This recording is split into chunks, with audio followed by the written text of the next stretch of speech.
So for my friends that are watching, I'm going to do the first teach piece, and I'm going to basically talk. It's called Life in a Hive, and it just gives you a little bit of history and description on bees. It's really basic. So I'm going to share my screen right now, and we're going to go through it. And then if you guys have any questions, you can ask. But also, if you want to take any notes, it would be a great idea to do that.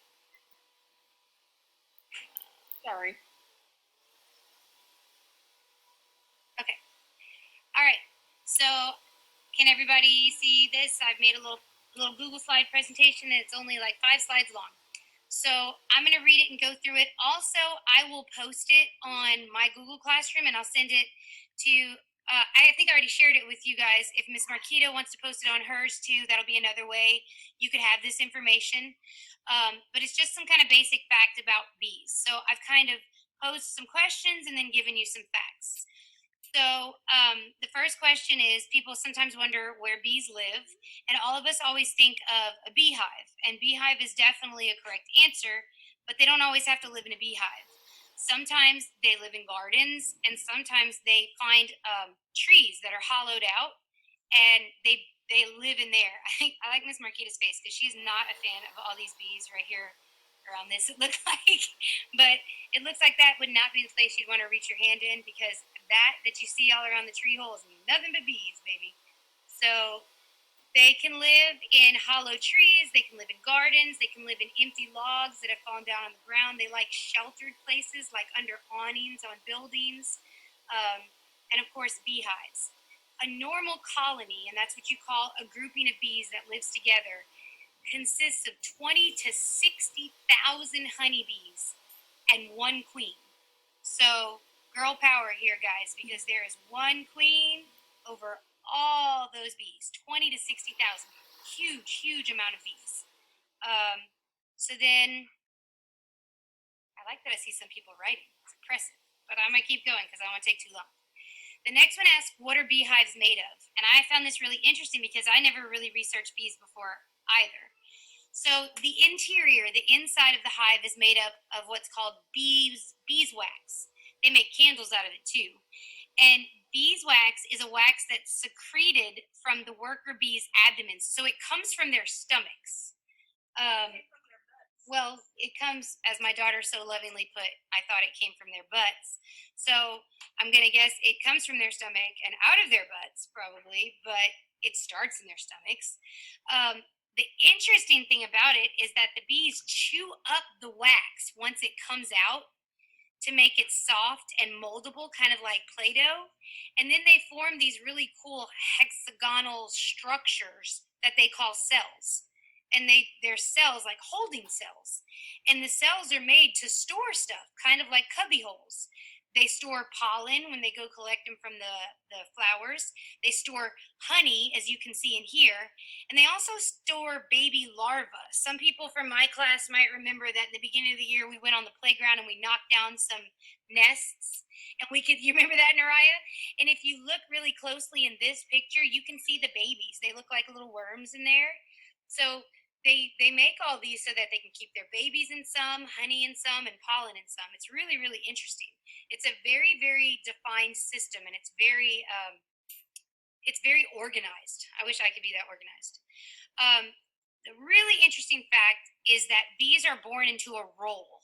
Like, you guys get to grow up and decide, I want to be a police officer, I want to be a teacher, I want to be a stay-at-home mom, all those different things. You don't get to decide that as a bee. You are born as one of 3 different types of bees. You're born either as a queen bee, what's called a drone bee, and what's called a worker bee. So I thought this was really interesting because it's kind of like what you'll learn about in middle school called the caste system. You're born into a job, a role, pretty much. So the queen bee, she's here in the middle. She's the largest of all the bees. Her primary job is just to sit around all day and lay eggs. That's all she does. She doesn't have to do any work. She doesn't have to collect the mail, take out the garbage. She just has to have babies. That's it. Lay in there and have babies and have everybody wait on her.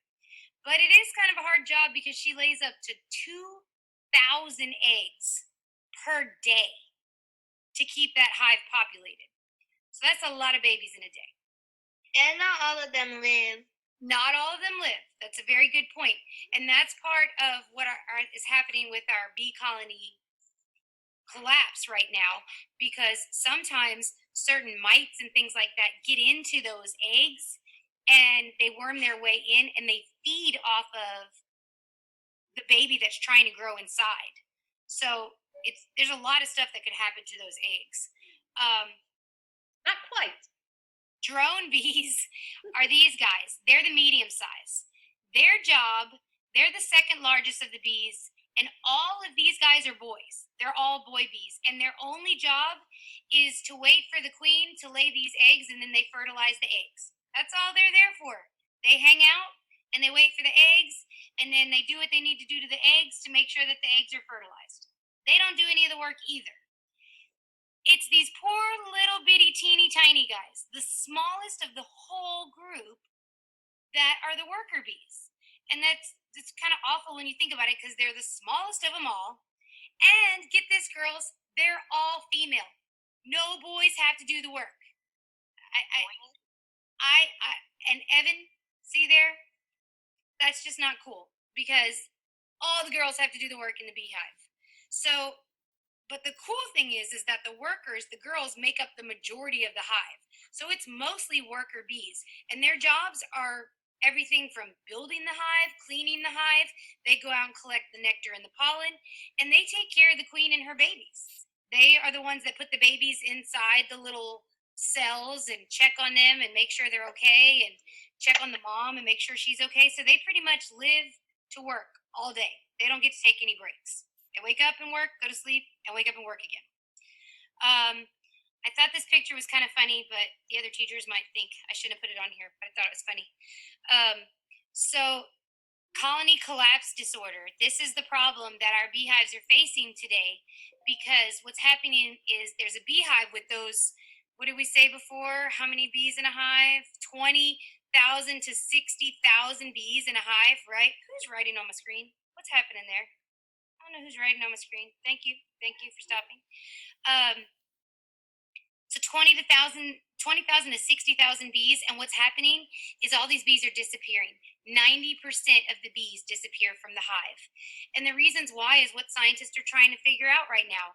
Viruses are part of the cause, bacteria, fungus, it said funguses, but I would usually call it fungi, mites, and pesticides, what they spray on plants and flowers.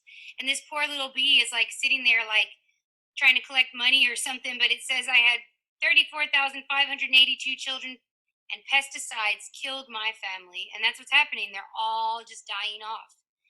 And this is a problem. And this is my last slide, because this is what you need to think about. It says, how does having fewer bees affect us? This is a great question, and it's a question for you to answer. This is what kind of circles us back our thinking to the main idea of that question you have to answer on your CER. Without bees, there's going to be problems.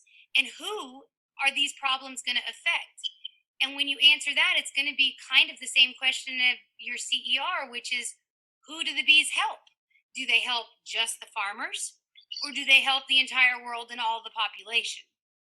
So this is just kind of your, like I said, your back, your basic look into bees and how they survive and how they live. But I'm not going to answer this question about how the bees going away affects us, or who the bees are important to, because that's your focus for this CER. It's your focus to tell us what you think. So that's my teach piece about the bees. I hope you took some notes, and also I will share that little PowerPoint so you can see it and use it again and again if you'd like. But I learned some interesting stuff too, because I didn't know about bees before.